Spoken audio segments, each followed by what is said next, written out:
మానవ చరిత్ర మొత్తంలో తనపైన చంపేసేంత కోపం బలవంతుడైన శత్రువుకు ఉన్న అరేరే ఈ వ్యక్తిని చంపేస్తే నేను ఈ ప్రపంచానికి అన్యాయం చేసిన వాడిని అవుతాను అని శత్రువుకు సైతం అనిపించేలా చేసిన ఒకే ఒక వ్యక్తి లియోనార్డో డావిన్సీ.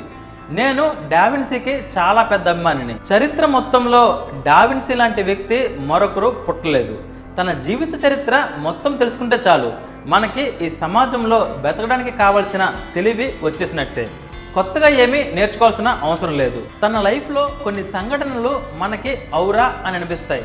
ఒక మనిషి ఇలా ఆలోచిస్తాడు అని మనం ఆశ్చర్యానికి గురవక తప్పదు. ఒక్క ఎపిసోడ్ మీరు చూస్తే డావిన్సీ కోసం నేను ఎన్ని ఎపిసోడ్ చేసినా మీరు చూస్తానంటారు. మరి ఇంకెందుకు ఆలస్యం, let us start our episode. Hi everyone, this is Vikramaditya and welcome to my channel. మనిషి బతకాలంటే తిండి గుడ్డ నీడ ఉంటే సరిపోతుంది. బలం ఉన్నోడికే రాజ్యం దక్కుతుంది, బలహీనుడికి బానిసత్వమే మిగులుతుంది అని అనుకునే 14వ శతాబ్దంలో మనిషి బతకడం అంటే జీవించి ఉండడం కాదు, పురోగమించడం, ఈ రోజు కంటే రేపటిని గొప్పగా మలుచుకోవడం అని నమ్మినవాడే డావిన్సీ. అలాంటి సమాజం కోసం ఎప్పుడు తను పాటుపడేవాడు. ఈరోజు మనం డావిన్సీ యొక్క ఆలోచన విధానాన్ని, ఆచరించిన పద్ధతుల్ని, నమ్మిన నిజాన్ని, నడిపించిన క్యూరియాసిటీని తెలుసుకుందాం. డావిన్సీ 1452లో ఇటలీలో జన్మించాడు. తనకి ఫార్మల్ ఎడ్యుకేషన్ లేదు, అంటే అసలు తను స్కూల్కే వెళ్ళి చదువుకోలేదు. తనకి గ్రీక్ అండ్ లాటిన్ లాంగ్వేజెస్ కూడా రావు. ఒక పెద్ద వ్యక్తి అన్నట్లు మనకు తెలిసిన చరిత్ర అంతా అబద్ధమేనట. నిజమైన చరిత్రను దాచి మనుషుల్ని కంట్రోల్ చేయడానికి కావాల్సిన చరిత్ర మాత్రమే పుస్తకాల్లో రాశారు అని అన్నాడు. సో నేను డావిన్సీ గురించి మీకు చెప్పేది నేను డిఫరెంట్ సోర్సెస్ ద్వారా తెలుసుకున్నవే. వాటిలో ఎంతవరకు వాస్తవం ఉంది, ఎంతవరకు అవాస్తవం ఉంది అని మీరు నన్ను అడిగితే దానికి నేను ఒకటే సమాధానం చెప్తాను, నేను అప్పుడు పుట్టలేదు. సో 500 సంవత్సరాలకు ముందు ఇదే జరిగింది అని డిఫరెంట్ సోర్సెస్ ద్వారా నేను తెలుసుకున్నది, అందులో నేను నమ్మిన విషయాలు మాత్రమే నేను మీకు చెప్తాను. అది నిజమా అబద్ధమా పక్కన పెడితే మనం ఆయన గురించి తెలుసుకునే ప్రతి విషయం ఒక అద్భుతమే. అందుకే వాటిని నేను మీతో షేర్ చేసుకోవాలనుకుంటున్నాను. నేను డావిన్సీ అన్నా, న్యూటన్ అన్నా, ఐన్స్టైన్ అన్నా మన మైండ్లో 70 సంవత్సరాల తాత ఫోటోలు కనిపిస్తాయి. ఎందుకంటే అవి వారి చివరి ఫోటోలు. మనకి స్కూల్లో, కాలేజీల్లో అవే చూపించి గొప్ప వాళ్ళంతా ముసలోళ్ళే అని మెంటల్గా మనల్ని ఫిక్స్ చేశారు. గొప్ప వాళ్ళంతా ముసలోళ్ళు అయ్యాక గొప్ప వాళ్ళు అవ్వలేదు. వాళ్ళు చిన్న ఏజ్ నుండే శారీరకంగా, మానసికంగా ఎంతో దృఢంగా, అందంగా ఉన్నవాళ్ళే. ఈ ఫోటో డావిన్సీ 60 ఏళ్ల వయసులో ఉన్నప్పుడు మనం చూసింది. కానీ ఈరోజు మనం 6 నెలల వయసు నుండి 68 ఏళ్ల వయసు వరకు డావిన్సీ యొక్క జీవిత చరిత్ర తెలుసుకుందాం. ఒకటి మాత్రం నిజం, తన జీవిత చరిత్ర నభూతో నా భవిష్యత్. ఒక్కటి చెప్పండి, మీరు పుట్టిన తర్వాత మీకు గుర్తు ఉన్న మొట్టమొదటి చైల్డ్హుడ్ మెమరీ ఏంటి? నాకైతే ఐ థింక్ నాకు 6 సంవత్సరాల వయసు ఉన్నప్పుడు నేను స్కూల్లో జాయిన్ అయిన మొదట్లో మా ఆయా దగ్గర ఊరబెట్టిన ఉసిరికాయలు కొన్న విషయం గుర్తుంది. మీకు అలానే 1 ఇయర్ అటు ఇటు గుర్తుండొచ్చు. కానీ డావిన్సీకి తను పుట్టిన 6 నెలల వయసు నుండి ప్రతి విషయం గుర్తుందట. అదెలా సాధ్యం అని అడిగితే ఎస్, అందుకే ఆయన్ని యూనిక్ అని అంటున్నాం. దేవుడు డావిన్సీకి ఎక్స్ట్రాడినరీ మెమరీని, బ్రెయిన్ పవర్ని, థింకింగ్ క్యాపబిలిటీని, ప్లానింగ్ ప్రొసీజర్ని, పర్ఫెక్ట్ ఎగ్జిక్యూషన్ ఎబిలిటీని ఇచ్చాడు. నిజానికి డావిన్సీ అనేది పేరు కాదు. డావిన్సీ అంటే ఫ్రమ్ విన్సీ అని అర్థం. డావిన్సీ తన తల్లిదండ్రులకి వివాహం కాకుండా పుట్టిన కొడుకు అంటే మీకు అర్థమైంది కదా. డావిన్సీకి 14 సంవత్సరాల వయసు ఉన్నప్పుడు డావిన్సీ తండ్రికి ఒక వ్యక్తి తాను యుద్ధంలో వాడే షీల్డ్ని బాగు చేయమని ఇచ్చాడు. ఆ పనిని డావిన్సీకి తన తండ్రి అప్పగించాడు. డావిన్సీకి ఆర్ట్ అంటే ప్రాణం. అందుకే తనకి తండ్రి ఇచ్చిన అవకాశాన్ని పూర్తిగా వినియోగించుకోవాలి అని అనుకున్నాడు. తను ఏం చేసినా యూనిక్ అండ్ క్రియేటివ్గా ఉంటుంది.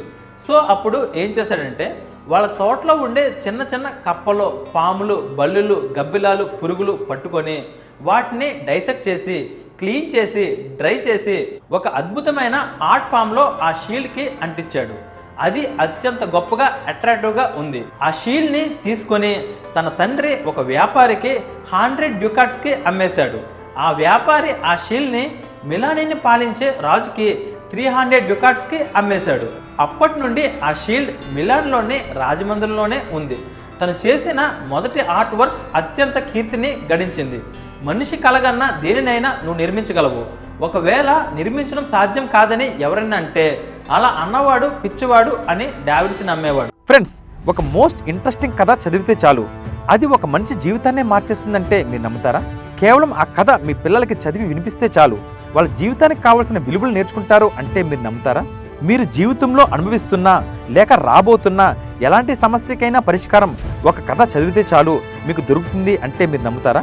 Yes, it's possible only with the greatest epic ever told in the history of mankind. It's the Mahabharata. ఈ కథ ఒక సూపర్ హిట్ మూవీ కన్నా 100 రెట్లు గొప్పగా ఉంటుంది. It's a challenge.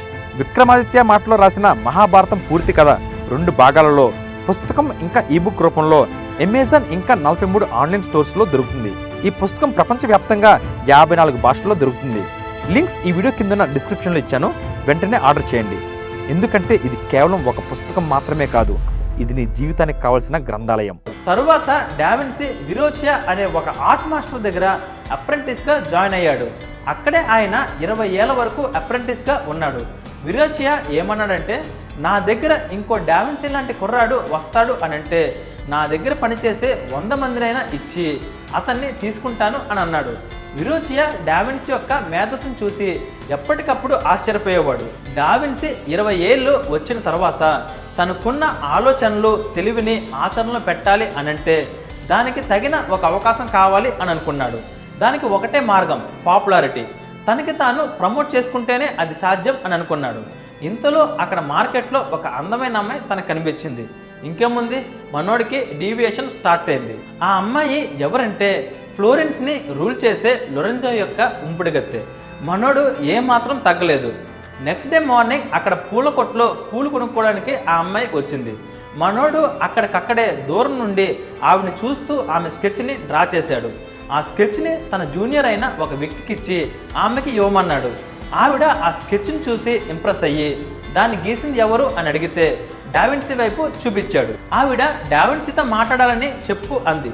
కానీ డావిన్సీ నేను చాలా బిజీ అని చెప్పి వెళ్ళిపోయాడు. ఆమె అప్పుడు ఫ్లోరెన్స్ని పాలించే లొరెంజోకి ఈ విషయం చెప్పింది. మనోడు ఊరుకుంటాడా? డావిన్సీని తన ఆఫీస్కి పిలిపించాడు. ఏంటిది అని అడిగాడు. ఈ పెయింటింగ్ని నేనే వేశాను, నేను ఒక ఆర్టిస్ట్ని, నేను అందరి ఆర్టిస్ట్లా కాదు, I do things no one can do, నేను అందాన్నే కాదు ఆయుధాలను కూడా డిజైన్ చేస్తాను అని చెప్పి తను డిజైన్ చేసిన డిఫరెంట్ మిలిటరీ వెపన్స్ యొక్క స్కెచెస్ని చూపించాడు.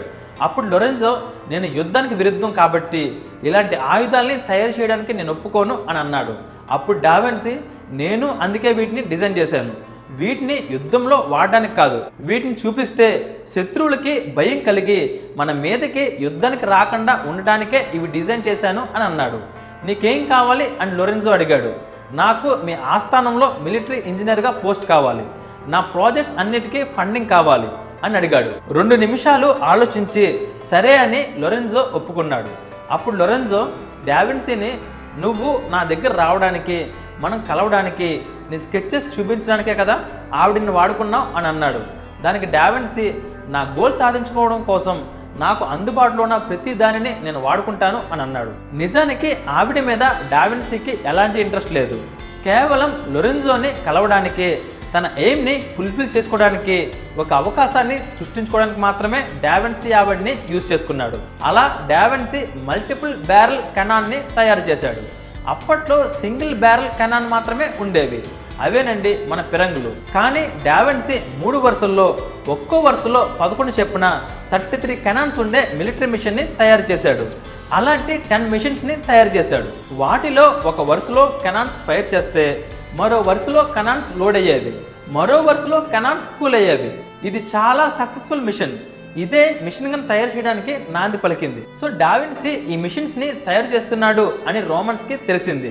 అప్పటికే డావిన్సీ 10 మిషన్స్ని తయారు చేశాడు, మిగిలినవి తయారీలో ఉన్నాయి. ఈ విషయం తెలుసుకున్న రోమన్స్ ఫ్లోరెన్స్ మీదకి యుద్ధానికి ఇప్పుడే వెళ్ళాలి, లేదంటే వాళ్ళ పవర్ పెరిగిపోతుంది అని అనుకొని వేలాది సైన్యంతో ఫ్లోరెన్స్ పైకి యుద్ధానికి వచ్చాడు. వాళ్ళని మనం జయించడం కష్టం అని నిర్ణయించుకున్న లొరెంజో ఫ్లోరెన్స్ని సరెండర్ చేద్దాము అని అనుకున్నాడు. Next day morning Lorenzo and DaVinci surrender terms మాట్లాడడానికి వెళ్ళారు. ఎదురుగా చూస్తే వేలాది సైన్యం. ఇక్కడ లొరెంజో డావిన్సీ మాత్రమే ఉన్నారు. లొరెంజో మాట్లాడడం మొదలుపెట్టాడు. సరెండర్ అయిన తర్వాత ఆడవాళ్ళని, చిన్నపిల్లల్ని ఏమి చేయకూడదు అని తన కండిషన్స్ చెప్పడం మొదలుపెట్టాడు. డావిన్సీ ఇంతలో 1 నిమిషం ఆగండి, ఒక చిన్న క్లారిటీ మిస్ అవుతుంది. లొరెన్జో మాట్లాడుతుంది మా సరెండర్ గురించి కాదు, రోమన్స్ అయినా మీ సరెండర్ కోసం అని అన్నాడు. ఒక్కసారిగా లొరెన్జోతో పాటు అందరూ షాక్ అయ్యారు. రోమన్ రిప్రజెంటేటివ్ అయిన రియారియో ఏమన్నాడంటే, మా వెనకాల వేలాది సైన్యం ఉన్నారు, నీ దగ్గర 10 మిషన్స్ మాత్రమే ఉన్నాయి, ఒక్కొక్కటి 33 సార్లు ఫైర్ చేస్తుంది, అంటే 10 కలిపితే 330 మాత్రమే ఫైర్ చేస్తుంది. నీవు మరలా ఈ మిషన్స్ని లోడ్ చేసేలోగా నా దగ్గరున్న సైన్యం మీ సిటీ మొత్తాన్ని నాశనం చేస్తుంది అని అన్నాడు. తరువాత డావిన్సీ కేవలం 2 నిమిషాలు మాట్లాడాడు. ఆ వెంటనే రోమన్ సైన్యం వెనక్కి తిరిగి చూడకుండా పారిపోయింది. అసలు ఆ 2 నిమిషాల్లో డావిన్సీ ఏం మాట్లాడాడు, ఏం చేశాడు, అంతలా రోమన్స్ యొక్క వేలాది మంది సైన్యం భయపడడానికి కారణం ఏమిటి? ఫ్రెండ్స్, నెక్స్ట్ ఎపిసోడ్లో కంటెంట్ వేరే లెవెల్లో ఉంటుంది. Don't miss it. నేను రాసిన మహాభారత పుస్తకాన్ని ఇప్పుడే ఆర్డర్ చేయండి. లింక్స్ ఈ వీడియో కింద ఉన్న డిస్క్రిప్షన్లో ఇచ్చాను.